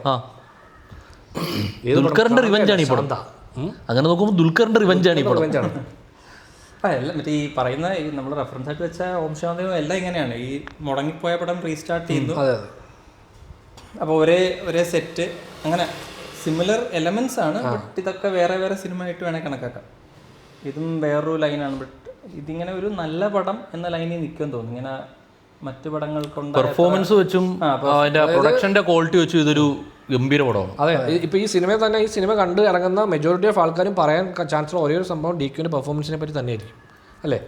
കാര്യം മറ്റ് പല കാര്യങ്ങളെ പറ്റി ആൾക്കാർ അത്ര വലിയ കാര്യമായിട്ട് പറയാൻ തോന്നുന്നു. റൈറ്റിംഗ് ഇങ്ങനെ മിക്സ്ഡ് ആണ്. എനിക്ക് നല്ല സാധനങ്ങളുണ്ടായിരുന്നു, എന്നാൽ ചില ഏരിയാസിൽ അത്ര അതായത് സമുദ്രകണി തുടക്കം തന്നെ വന്നിട്ട് ഡയലോഗ് പറയത്തില്ല, നിനക്ക് വേറെ എന്ത് വേണേ അച്ചീവ് ചെയ്യാം, പക്ഷേ ഇവളുടെ വിശ്വാസത്തെ അച്ചീവ് ചെയ്യാം. അങ്ങനെ ഞാൻ ചോദിച്ചാൽ അതെന്താ അങ്ങനെ 20 മിനിറ്റ് പോലും എടുത്തില്ല. പിന്നെ 20 മിനിറ്റ് പോലും എടുത്തില്ല വിശ്വാസം അച്ചീവ് ചെയ്യാൻ. അങ്ങനെ ഞാൻ ഇപ്പം എനിക്ക് ആ ഒരു എലമെന്റ് മനസ്സിൽ കിടക്കുന്ന എൻ്റെ മനസ്സിൽ ഇദ്ദേഹമായിട്ട് ഇത് ചെയ്യുന്ന പോലും ഇത് ഇവളുടെ പ്ലേ ആയിരിക്കും. പക്ഷേ ഇവർ ഉദ്ദേശിക്കുന്ന ലൈനിൽ അറ്റ് ദി എൻഡ് എത്തണമെങ്കിൽ ആ സാധനം കൂടെ നമുക്ക് കിട്ടിയാൽ നമുക്ക് ഈ അവസാനത്തെ പരിപാടിയൊക്കെ വരുമ്പോഴത്തേക്കും കുറച്ചുകൂടെ വേറൊരു ലൈനിലേക്ക്, അതായത് ഇവിടെ ആദ്യം മൂലം ഇവർ അണ്ണോട്ടാക്കുന്ന ലൈനായി. അപ്പം നമുക്കൊരിക്കലും ഇവൾ ഇങ്ങനെ ചതിക്കുകയാണ് അങ്ങനത്തെ ഒരു മൈൻഡ് സെറ്റ് നമ്മുടെ മനസ്സിലേക്ക് കൊണ്ടുവരാൻ പറ്റിയിട്ടില്ല. ആ ഒരു സാധനം അവിടെ കൊണ്ടുവന്ന് നമ്മളങ്ങനെ ചിന്തിക്കത്ത് പോലുമില്ല. നമ്മൾ ചിന്തിക്കുന്നത് ചതിക്കുമല്ല ഞാൻ പറയണ ആ ക്യാരക്ടറിനെ ഇല്ലേ. ഇപ്പം നമ്മളെ തോന്നിപ്പിക്കണമല്ലോ അവള് ചതിക്കുവാണ് നമ്മളെ നമുക്കൊരു മനസ്സിലൊരു ഇപ്പം ലാസ്റ്റത്തെ ആ ഒരു റിവീൽ ചെയ്യില്ല സമുദ്രക്കൻ ഇദ്ദേഹത്തിൻ്റെ അടുത്ത് റിവീൽ ചെയ്യുന്ന സമയത്ത് ദുൽഖർ റിവീൽ ചെയ്യുമ്പം ഇങ്ങനെയാണല്ലോ വരുന്നത്, ഇവള് ചതിച്ചു എന്നുള്ള ലൈനിലാണ്. അതിന് ശേഷമാണ് പറയുന്നത് നീ അത് മൊത്തം കേട്ടു. അതൊക്കെ നമ്മൾ എക്സ്പെക്ട് ചെയ്ത സാധനം തന്നെ. അത് നമുക്കറിയാലോ. അങ്ങനെ ഒരിക്കലും ഒരു ആളെ ഇവർ ഒരു സിനിമയിൽ നിർത്താൻ ചാൻസ് ഇല്ല. പിന്നെ ലാസ്റ്റ് ആ ദുൽഖർ ബോഡി കിടന്നപ്പോൾ ഒരു വാക്ക് പറയുന്നുണ്ട്, അത് റിവീൽ ചെയ്ത് പിന്നെ റിവീൽ ചെയ്തില്ല. എന്താണ് ഇവർ ചോദിക്കുന്നുണ്ട്, എന്താണ് അവിടെ പറഞ്ഞത് ഓർമ്മയുണ്ടോ? അതായത് ഇവളിങ്ങനെ ഒരു വാക്ക് പറയും ദുൽഖർ. അത് മരിച്ചിട്ടല്ലോ, അതിന് മുമ്പല്ലേ? മുമ്പ് അവൻ ഷൂട്ടിങ്ങില് ഇവളോട് പറയും. അപ്പൊ ഇവൾ എഴുന്നേറ്റ് പോലും മടിയെന്ന് അത് പറയുന്നുണ്ടല്ലോ. അത് ഇവൻ റാണയുടെ ഇതിൽ അവൻ ഡയലോഗ് പറയുന്നുണ്ട്. പെരിയ നടിക്കുന്നു അങ്ങനെ എന്തോ പറയുന്നുണ്ടോ അവിടെ? അല്ലല്ല, റാണ പറയുന്നുണ്ട്. റാണ ഇങ്ങനെ ആക്ച്വലി ഇട്ട് നോക്കിട്ട് എന്താ പറയുന്നത്, അവളുടെ ലിപ്പ് റാണ എടുത്ത് പറയുന്നുണ്ട്. ദുൽഖർ പറയുന്നുണ്ട് റാണ. ഞാൻ ദുൽഖർ പറഞ്ഞപ്പം സൗണ്ട് ഉണ്ടായിരുന്നു, പക്ഷെ അത് ശരി കേൾക്കാൻ പറ്റില്ല. പെരിയ നടിക്കുന്നു അങ്ങനെ എന്തോ ആണ് പറയുന്നത്. അത് പെരിയ നടികൻ അവനെ വാഴ്ത്തുന്നതല്ല, അത് അവൻ പറഞ്ഞതായിട്ടാണ്. അല്ലല്ല, ദുൽഖർ പറയുന്നതായിട്ട്. അവള് ഭയങ്കര വലിയ നടിയാണെന്ന് ഇവളുടെ ഇത് കാണിച്ചിട്ട് പെരിയ നടികൻ അങ്ങനെ എന്തോ ആണ് പറഞ്ഞേക്കുന്നത്. അങ്ങനെ എന്തോ അങ്ങനെ എന്തോ അല്ല, അങ്ങനെ തന്നെ. ഒന്നുകൂടെ കണ്ടുവരുമല്ലേ? നെറ്റ്ഫ്ലിക്സിലുണ്ട് ടുഡും. ഇവരുടെ ഏജ് ഡിഫറൻസ് അല്ലേ? സമുദ്രക്കനി പെട്ടെന്ന് മറ്റേ നരയൊക്കെ. പക്ഷെ ദുൽഖറിന്റെ ഏജിങ് അത്രയ്ക്ക് കാണിച്ചിട്ടില്ല. ദുൽഖറിനെ ഇനിഷ്യലി കാണിക്കുന്ന ദുൽഖർ ടീനേജ് ബോയ് ടു ഒരു 30 to 40 പ്ലസ്. കാരണം ഇവര് എത്ര വർഷമായിട്ടുള്ള പരിചയം 12 വർഷം എന്ന് പറയുന്നുണ്ട്. അത് ആ പോയിന്റ് കംപ്ലീറ്റ് ചെയ്യണം. അതില് ദുൽഖറിനെ അങ്ങനെ മേക്കപ്പിൽ ഇത് കാണിക്കുന്നില്ലോ. അപ്പം പുള്ളി അത് ബോഡി ലാംഗ്വേജ് ഇങ്ങനെ തോളൊക്കെ കുറച്ച് ഇട്ടിട്ട് ഇങ്ങനെ പ്രായമായവരെ പോലെ അത് എനിക്ക് പുള്ളി മറ്റേ വെള്ളം ഇട്ടുകൊണ്ട് വരുമ്പോഴേ നമ്മുടെ ഇരുവരില് ലാലേട്ടൻ്റെ സാധനം ഉണ്ടല്ലോ, പുള്ളിയെ കാണുന്ന അങ്ങനെ കയ്യിലൊരു കർച്ചീഫ് ഒക്കെ പിടിച്ച് ഇങ്ങനെ ഫുൾ സ്ലീവ് ഇവിടെ ഇതിട്ട് അങ്ങനെയാണ് കറക്റ്റ്. നല്ല രസമില്ലായിരുന്നു ദുൽഖർ നടന്നു വരുന്നത്. ഭയങ്കര നല്ല രസമുണ്ടായിരുന്നു, ഭയങ്കര രസമായിരുന്നു. പിന്നെ അഭിനയിക്കുമ്പോൾ ഉള്ള ചുരുണ്ടുമുടി ഹെയർ സ്റ്റൈല്, ആ ഹെയർ സ്റ്റൈല് പുള്ളിയുടെ എനിക്കൊന്നും അതുകൊണ്ടാന്ന് തോന്നുന്നു മറ്റേ ഈ മേക്കപ്പിൽ നോക്കുമ്പോ കറക്റ്റ്. വേറെ ആരെ കൊണ്ട് വെച്ചാൽ ഇത്ര കൺവിൻസിങ് ആകത്തില്ല. ഭാഗ്യശ്രീയും ആ ലുക്ക് വൈസ് ഓക്കെയാണ്. എനിക്ക് പുള്ളിക്കാരിയുടെ സാവിത്രിയുടെ ലുക്ക് ഭയങ്കരമായിട്ട് ഫീൽ ചെയ്യും. അതായത് ചെരിഞ്ഞിട്ടുള്ള അത് ആക്ച്വലി ആ ക്യാരക്ടറല്ലേ നമ്മുടെ കീർത്തി സുരേഷ് മറ്റേ പടത്തിൽ ചെയ്തേക്കുന്നത്. അപ്പൊ അതുകൊണ്ടാണ് നമ്മൾ ഈ ട്രെയിലർ ഉണ്ടാവും പോലെ പറയുന്നുണ്ടായിരുന്നു, പുള്ളിക്കാരുടെ ചില ഷോട്ട് കാണുമ്പോൾ ആ മഹാനടി എന്ന് പറഞ്ഞ പടത്തിലെ കീർത്തി സുരേഷിന് ഓർമ്മ വരും. കാര്യം പുള്ളിക്കാരുടെ ഹെയർ സ്റ്റൈലിൽ ഭയങ്കര സിമിലാരിറ്റി ഉണ്ട്. പക്ഷെ എനിക്ക് ഇത്തിരി രസമായിട്ട് ഇത് തോന്നി. അതെ റാണ മാത്രമേ ഉള്ളൂ എനിക്ക് ഒട്ടും ആക്ടിങ് വൈസ് ആണെങ്കിലും ഒട്ടും ഫിറ്റ് ആവാത്ത, ആ ഒരു സ്പേസിലോട്ട് ഒട്ടും ഫിറ്റ് ആവാത്തത് റാണയുടെ ഡിസിഷനാണ്. അത് തന്നെ, അത് മറ്റു പലർക്കും ചിലപ്പോൾ അത് ഭയങ്കര രസമായിട്ട് തോന്നും. ഇത്ര നേരം ഉറങ്ങി കിടന്ന ആൾക്കാർ ഇത് കുറച്ച് രസമുണ്ടല്ലോ എന്ന് പറയുന്നത് മോശമൊന്നല്ല. ഇത് ഈ പടത്തിലേക്ക് ഫിറ്റ് ആകത്തില്ല, പക്ഷെ അത് മാത്രം എടുത്ത് കട്ട് ചെയ്ത് എൻജോയ് ചെയ്യാൻ പറ്റുവാണെങ്കിൽ ഈ റീല് കൊള്ളാന്ന് പറയാം. അതെ, എഡിറ്റർ ആ റീൽ കണ്ടോണ്ടിരിക്കുമ്പോഴേക്കും കൊള്ളാം, ഇത് ഇൻട്രസ്റ്റിംഗ് പരിപാടിയാണല്ലോ. ഇൻട്രസ്റ്റിംഗ് പരിപാടിയാണ്. പക്ഷെ അതും എനിക്ക് പറയുന്ന പോലെ ഇങ്ങനെ അന്വേഷണത്തിൻ്റെ ഒന്നും ഇല്ല. ഇങ്ങനെ അന്വേഷണം എന്ന് പറഞ്ഞാൽ ഒരു സ്റ്റുഡിയോയിൽ ചെയറിട്ടിട്ട് എല്ലാവരും നിർത്തിയിരുത്തിരിക്കാം, എന്നിട്ട് റൂമിലേക്ക് ഓരോരുത്തർ വിളിക്കും, എന്നിട്ട് ഓരോരുത്തർ ചോദിച്ചു, എന്നിട്ട് ഇവര് പറയുന്നത് പുറത്തിരിക്കുന്നവർക്ക് കേൾക്കുകയും ചെയ്യാം. അങ്ങനെ ഇടയ്ക്ക് എന്നിട്ട് ആ ബ്രേക്ക് അത് റിവീൽ ചെയ്യാൻ വേണ്ടി അവർ മറ്റേ ഇപ്പൊ ഞാനൊരു സാധനം കാണിച്ചു തരാവേ എന്ന് പറഞ്ഞത് വലിക്കും. അവരത് മൊത്തം ആ ഒരു ഫുൾ എന്താ പറയാ മറ വെച്ചിരിക്കുന്ന എല്ലാം അങ്ങ് മാറ്റി, ആ ഒരു വോള് അങ്ങ് സ്റ്റുഡിയോ ആണ്. അപ്പൊ ആ വോൾ അങ്ങ് നീക്കി കളയും, പിന്നെ എല്ലാം ഓപ്പൺ ആയി.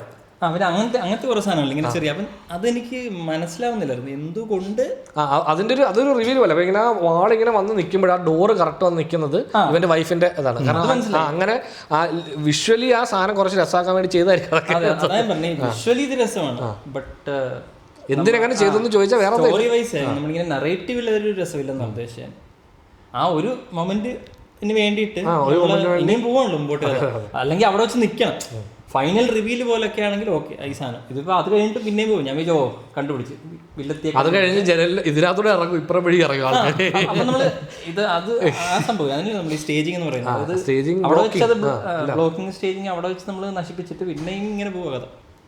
പിന്നെ ആ 3 പേരിൽ നിന്ന് 2 പേരിലേക്ക് 2 പേരിൽ 3 പേരിലേക്ക് ഇങ്ങനെ പൊക്കോണ്ടിരിക്കല്ലേ നമ്മൾ. ഓക്കെ, ഇങ്ങനെ മറ്റേ അക്ക ഇക്ക വെക്കം പൊക്കോ എന്ന് പറഞ്ഞ ഒരാളെ സെലക്ട് താമസ പരിപാടിയാണ് അല്ലേ. 3 പേരെ ചോദ്യം ചെയ്യുന്നുള്ളൂ, പക്ഷെ 25 പേരെ പിടിച്ചിരുത്തിയിട്ടുണ്ട്. അതെ, അപ്പൊ എല്ലാവർക്കും ഓരോ കഥ പറയാനുണ്ട് എന്നുള്ളത്.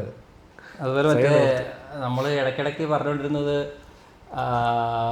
ഒരുപാട് മൂവ്മെന്റ് ഉണ്ടായിരുന്ന ഒരു സാധനം ദുൽഖറിന്റെ മുറിവിന്റെ പാടുകളാണ്. അതെ അതെ അതെ, അത് പല നിറയെ പാടുകൾ. അതെ, ഒരു സമയത്ത് ഇവിടെ ആവും, പിന്നെ അത് ഇവിടെ ആവും, പിന്നെ ഇപ്പൊ കറക്റ്റ് സെന്ററിലാവും. അവസാനം ലാസ്റ്റ് ഷോട്ടില്ല, ലാസ്റ്റ് ഷോട്ട് ഉണ്ടല്ലോ പുള്ളി കാറിൽ പോകുമ്പോൾ പുള്ളി ആ ഷോട്ടിൽ നെറ്റിലില്ല.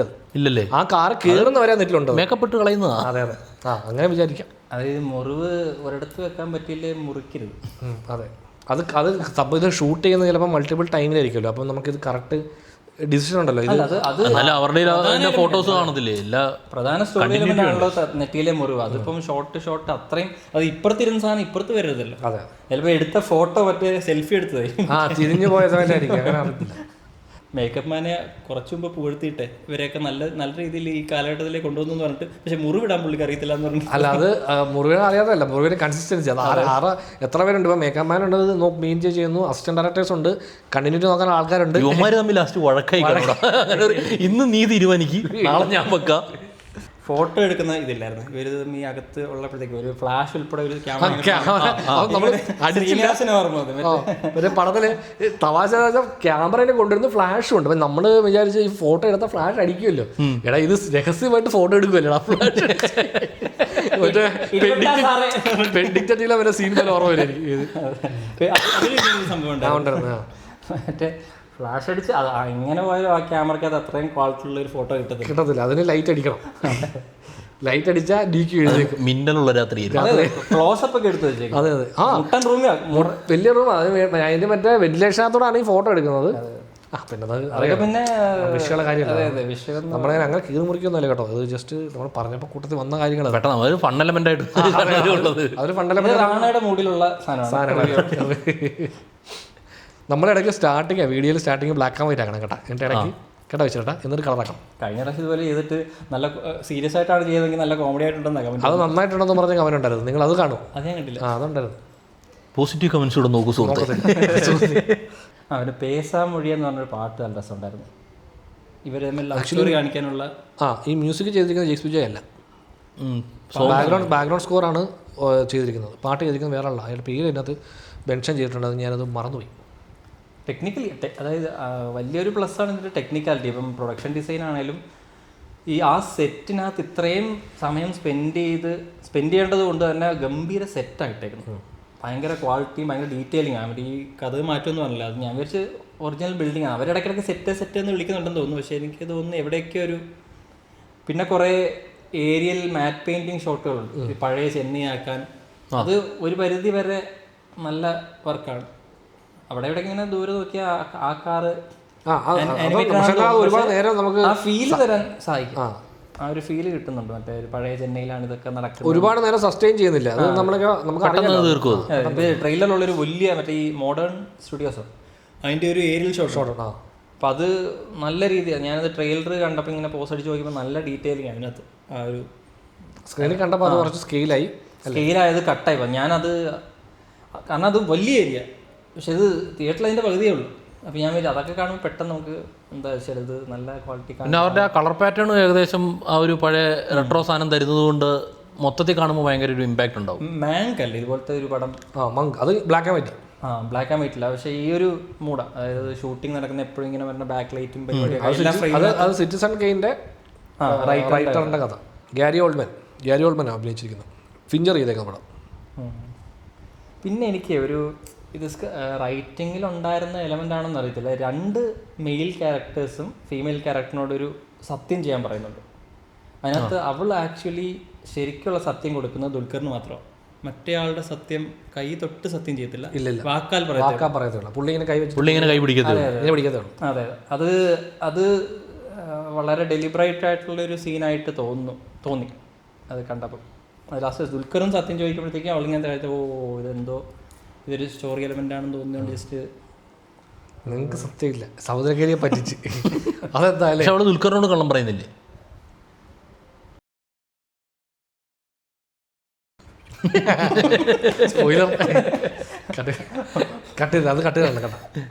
ആ ക്ലൈമാക്സ് എനിക്ക് ആക്ച്വലി നല്ല രീതിയിൽ വർക്കായ ഇന്റർ കട്ടും പരിപാടികളും, എന്നിട്ട് അത് എൻഡ് ചെയ്യുന്ന ദുൽഖർ വീണ്ടും കണ്ണാടിയിൽ അടിക്കുന്ന ആ സംഭവം, ആ മൊമെന്റിന്റെ ആ ഒരു ഹൈപ്പ് ഉണ്ടല്ലോ, ഇങ്ങനെ ഒരു ഇന്റർ കട്ട് ഇങ്ങനെ കുഴഞ്ഞു വന്നു മറ്റേ അത് വർക്ക്. അങ്ങനത്തെ ഇടയ്ക്കിടയ്ക്ക് കുറച്ച് എലമെൻറ്റ്സ് ഉണ്ടായിരുന്നു. ഈ പറയുന്ന പോലെ കുറച്ചധികം ഈ നോളൻ്റെ ഒക്കെ പടത്തി വരത്തില്ല, മൾട്ടിപ്പിൾ എലമെൻറ്റ്സ് വന്നിട്ട് ഒരു സീക്വൻസ് ഉണ്ടാവുക, ഈ മൊണ്ടാഷ് സീക്വൻസ്. അത് എനിക്ക് പേഴ്സണലി ആ സംഭവം വർക്കായിരുന്നു. പക്ഷെ അത് കഴിഞ്ഞിട്ട് റിട്ടേൺ ആൻഡ് ആർ ബ്രേക്ക് കഴിഞ്ഞിട്ട് വീണ്ടും പോകുമല്ലോ പടം. അപ്പം എനിക്ക് ഓക്കെ ആ മൊമെൻറ്റിൻ്റെ ഇമ്പാക്റ്റ് കുറഞ്ഞ പോലെ തോന്നി. പിന്നെ അങ്ങനെയാണല്ലോ ആ പടം റിലീസ് ആവണ്ടേ, അല്ലാതെ എങ്ങനെയാ സിനിമ നിർത്താൻ പറ്റുന്നത്? അല്ല അത് അതാ പറഞ്ഞത്, ഈ പറയുന്ന പോലെ ഇത് ലവ് സ്റ്റോറിയാണ് ഇതിൻ്റെ മെയിൻ ഉദ്ദേശമെങ്കിൽ അത് നല്ല ക്ലൈമാക്സാണ്. പക്ഷെ അവരിടയ്ക്ക് പറയുന്നുണ്ടല്ല ഇത് വെച്ചിട്ട് ശാന്ത നിന്ന് പോകരുത്, അല്ല ശാന്ത ഇങ്ങനെ നിന്ന് പോകരുത്, ശാന്ത അല്ലോ രാജകുമാരി കുമാരി ശാന്ത അല്ല കുമാരി ഇങ്ങനെ അവസാനിക്കരുത്, അപ്പം കണ്ടിന്യൂ ചെയ്യണമെന്ന് പറഞ്ഞതുകൊണ്ട് എനിക്ക് തോന്നി ആ പടത്തി റിലീസും കൊണ്ട് അവസാനിക്കും, പിന്നെ അതിൻ്റെ പേര് തിരിച്ച് ശാന്തയാക്കുമെന്ന് തോന്നിയത്. ദുൽഖർ ഇംഗ്ലീഷ് ഇതിനകത്ത് പറയുന്നുണ്ട്, അത് ആക്ച്വലി പണ്ടത്തെ നടന്മാർ ഇംഗ്ലീഷ് പറയുന്ന ആക്സെന്റില്ല. This is not a problem എന്ന് പറയുന്നത്. അത് പുള്ളിയുടെ ലൈനിലല്ല, ആക്ച്വലി അതിൽ നന്നായിട്ട് ഇംഗ്ലീഷ് പറയും. പക്ഷെ അത് ഇംഗ്ലീഷ് പറയുമ്പോൾ കുറച്ച് എന്തോ ആക്സെന്റിലൊക്കെ കുറച്ച് ശ്രദ്ധിച്ചിട്ടുണ്ട്. അതുപോലെ മറ്റേ പടത്തിലെ തമിഴും അതുപോലെ തന്നെ റൈറ്റിങ്ങിൽ കുറച്ച് രസമായിട്ട് പറഞ്ഞിട്ടുണ്ട്. മറ്റേ പഴയ തമിഴ്, പണ്ട് സിനിമയിൽ യൂസ് ചെയ്തിരുന്ന ടൈപ്പ്. അത് പടത്തിനകത്തേ ഉള്ളൂ, റൈറ്റിങ്ങിലേ ഉള്ളൂ, അതായത് ഇവർ പുറത്ത് സംസാരിക്കാൻ നോർമൽ. മറ്റേ പ്രൊഡ്യൂസറിന്റെ സീക്വൻസിലെ ഡബിങ്ങും പുള്ളി തെലുങ്ക് നടനാണ്. പുള്ളിയുടെ സീക്വൻസ് എപ്പോൾ വരുമ്പോഴും എനിക്ക് പുള്ളി ലിപ്പ് വേറെ തമിഴ് പിന്നീട് വരുന്ന പോലെയൊക്കെ തോന്നുമായിരുന്നു. അത് പ്രത്യേകിച്ച് പുള്ളിയെ വന്ന് ചോദ്യം ചെയ്യുമല്ലോ ആ സീനിൽ. എന്തോ ഒരു പുള്ളി വേറെ എന്തൊക്കെയോ ഭയങ്കര ധൃതിയാണല്ലോ പുള്ളി. അപ്പം പുള്ളി ധൃതിക്ക് ഓടി കിടന്ന് എന്തൊക്കെയോ വായനക്കുന്നുണ്ട്, ശബ്ദം ഇടയ്ക്കിടയ്ക്ക് വരുന്നുണ്ട്. പുള്ളി ആക്ച്വലി തെലുങ്ക് പ്ലസ് ഹിന്ദിയാണ് അതോ മറാഠിയാണോ എനിക്ക് സംശയം. പുള്ളി എനിക്ക് ആദ്യത്തെ ആണെന്ന് തോന്നുന്നു. പുള്ളി ഫസ്റ്റ് സീനിൽ പുള്ളി സമുദ്രക്കന്യെ കൺവിൻസ് ചെയ്യുന്നൊരു സാധനമുണ്ട്, എനിക്ക് അത് ഭയങ്കരമായിട്ട് ഇഷ്ടപ്പെട്ടായിരുന്നു. പുള്ളി നല്ല, പക്ഷെ അപ്പൊ പുള്ളിയെ കാണിക്കുമ്പോഴൊക്കെ നമ്മൾ ആ ഒരു ഇത് പ്രതീക്ഷിക്കുമെങ്കിലും പിന്നീട് പോകുമ്പോഴത്തേനും ആ ഒരു അത്ര കൺഫ്യൂസിങ് എലമെന്റ് ആക്കി മാറ്റി. എനിക്കൊന്ന് ഈ കൺഫ്യൂസിങ് ആക്കാൻ വേണ്ടി എല്ലാവർക്കും ഇങ്ങനെ എന്തോ പരിപാടി ഉണ്ട്. എന്തോ കാരണം ഇടയ്ക്ക് ഇങ്ങനെ ഇടയ്ക്ക് ഒളിഞ്ഞു നോക്കുന്ന പുള്ളിയെ സംശയത്തിന്റെ നിഴലിൽ നിർത്താൻ നോക്കും, പക്ഷെ നമുക്ക് പുള്ളിയുടെ സംശയം തോന്നാത്തോണ്ടാണ് നമുക്കത് വരാത്തത്. റാണ ഇടയ്ക്ക് പറയുന്നുണ്ടല്ലോ നീയാ കൊന്നേന്ന്, ഇവിടെ നമ്മൾ പറയും ഇയാൾ ഒരിക്കലും പുള്ളിയെ അപ്പൊ ചുമ്മാ അങ്ങനെ കാണിക്കുന്നുണ്ട് എന്തൊക്കെയോ, പക്ഷെ അതിനുള്ള ആളില്ല പുള്ളി. അതാണ് പുള്ളി ആവശ്യമില്ലാതെ നമ്മളെ കൺഫ്യൂസ് ചെയ്യാൻ. അതിങ്ങനെ മറ്റേ എന്തായാലും പറയുന്നത് നമ്മുടെ ഫോർഷാഡോ. അതെ ഫോർഷാഡോ നടക്കാനുള്ള കാര്യം നേരത്തെ ഇതിന് വേറെ പേര് പറയാന്നല്ലോ. അതായത് ഓഡിയൻസിനെ കൺഫ്യൂസ് ചെയ്യാൻ ഇടുന്ന കുറച്ച് എലമെന്റ്സ് ഉണ്ട്, എന്തോ പേരൊന്നും അറിയില്ല. അത് നമുക്ക് വേണ്ട, അല്ലാതെ നറേറ്റീവിൽ അത് ഫിറ്റ് ആകത്തില്ല. ചിലപ്പോൾ പുള്ളി എന്തിനും ഇങ്ങനെ കാണിക്കുന്നതെന്ന് തോന്നുന്നു. ചൈന ബോർഡർ കരടിന്ന്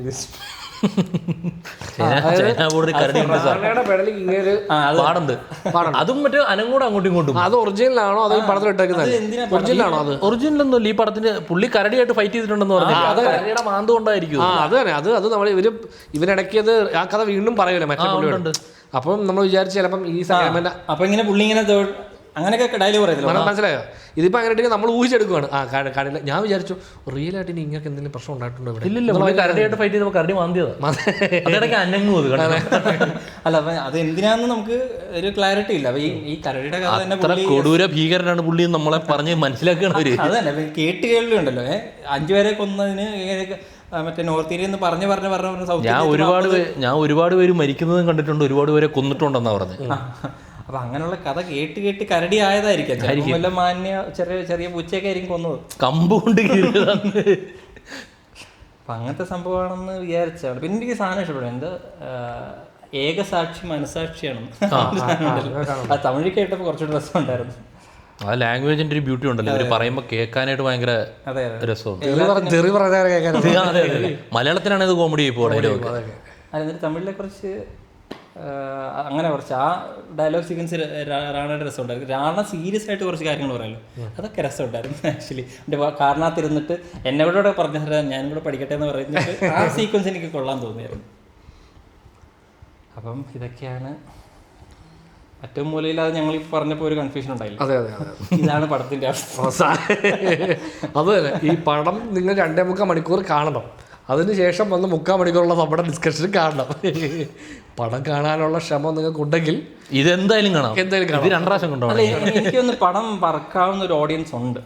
അവർക്ക് നെഗറ്റീവായിട്ട് വളരെ ചെറിയ നെഗറ്റീവ്സ് തോന്നിയിട്ട് ഇതാണ് നല്ല പടം എന്ന് പറയത്തക്ക വലിയൊരു ഓഡിയൻസ് ഉണ്ടെന്ന് തന്നെ വിശ്വസിക്കുന്നത്. ഇപ്പോഴത്തെ പിള്ളേർ മാത്രമേ ചിലപ്പോൾ കുറച്ച് വലിച്ചില്ല. അതായത് ഇപ്പോഴത്തെ DQ ഫാൻസ് ആയിട്ടുള്ള ചെറുപ്പക്കാരുണ്ടല്ലോ, അവർക്കിത് എനിക്ക് അതുകൊണ്ട് തന്നെ ഇനിഷ്യലി പുള്ളില്ലല്ലോ തിയേറ്ററിൽ. ഇപ്പം നമ്മൾ ചെന്ന് കഴിഞ്ഞാൽ ഇന്ന് ഒരു 50% ഒക്കുപ്പൻസി ഉള്ളൂ തിയേറ്ററിൽ.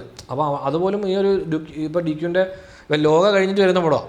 അപ്പോൾ അത്ര ആൾ വരണമെങ്കിൽ അതേപോലത്തെ ഒരു ക്യാരക്ടർ വേണം പുള്ളിക്ക്. ഇത് ഇത്ര ആൾക്കാരെ കൊണ്ടുവരണമെങ്കിൽ. അപ്പോൾ ഇതുപോലത്തെ സിനിമ എന്ന് പറഞ്ഞാൽ ഇവർ ട്രെയിലർ കാണുമ്പോഴേ ഇതിനൊരു റൈറ്റ് ഓഡിയൻസ് എത്തത്തുള്ളൂ. അതായത് ഈ ട്രെയിലർ കാണുന്നവർക്കറിയാം ഈ സിനിമയ്ക്കകത്തൊന്നും നമുക്ക് വലിയ മാസോ അടിയോ ഇടിയോ ഡാൻസോ പാട്ടോ കോമഡിയോ ഒന്നും വരുന്നില്ല. ഇതൊരു കുറച്ച് നമുക്ക് പറ്റിയ അല്ലടാ ഉപ എന്ന് പറയുന്ന ഒരു പരിപാടി. ഇത് ആൾക്കാർക്ക് മറ്റേ 2 പടമുണ്ട്, ഒന്ന് മാസ് പടം, ഒന്ന് ക്ലാസ് പടം. അപ്പോൾ ആ ക്ലാസ് പടത്തിൻ്റെ കാറ്റഗറി വരുന്ന പടമാണിത്. അതുകൊണ്ട് അങ്ങനെ അത് ഇഷ്ടമുള്ള ഓഡിയൻസ് മാത്രമേ തിയേറ്ററിലേക്ക് വരുമെന്നാണ് തോന്നുന്നത്. പക്ഷേ പെർഫോമൻസിൻ്റെ കാര്യത്തിൽ ഒന്നും പറയാനില്ല. നിങ്ങൾ അങ്ങനെ ഒരു സിനിമ കാണാൻ ആഗ്രഹിക്കുന്നുണ്ടെങ്കിൽ ഡെഫിനറ്റ്ലി നിങ്ങൾ സ്റ്റാറായിട്ടല്ലാതെ പെർഫോമറായിട്ടും കൂടെ കാണാൻ താല്പര്യമുണ്ടെങ്കിൽ ഇത് കാണാം.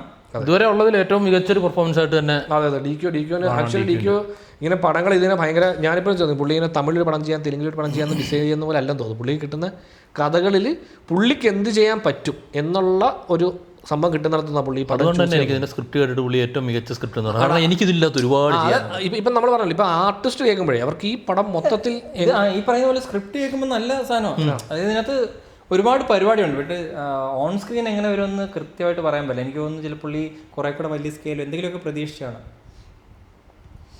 ബട്ട് അൺവാച്ചബിൾ സിനിമയൊന്നുമല്ല. ഒരു ഇച്ചിരി വലിച്ചിൽ ഇന്നത്തെ സിനിമകളെ വെച്ച് നോക്കുമ്പോഴത്തേക്ക് ഇതിൻ്റെ സ്ട്രക്ചറിങ് നറേറ്റീവും കുറച്ച് വലിച്ചിലായിട്ട് തോന്നാം. നല്ലൊരു പടമാണ്, എല്ലാവരും തിയേറ്ററിൽ പോയി കാണുക.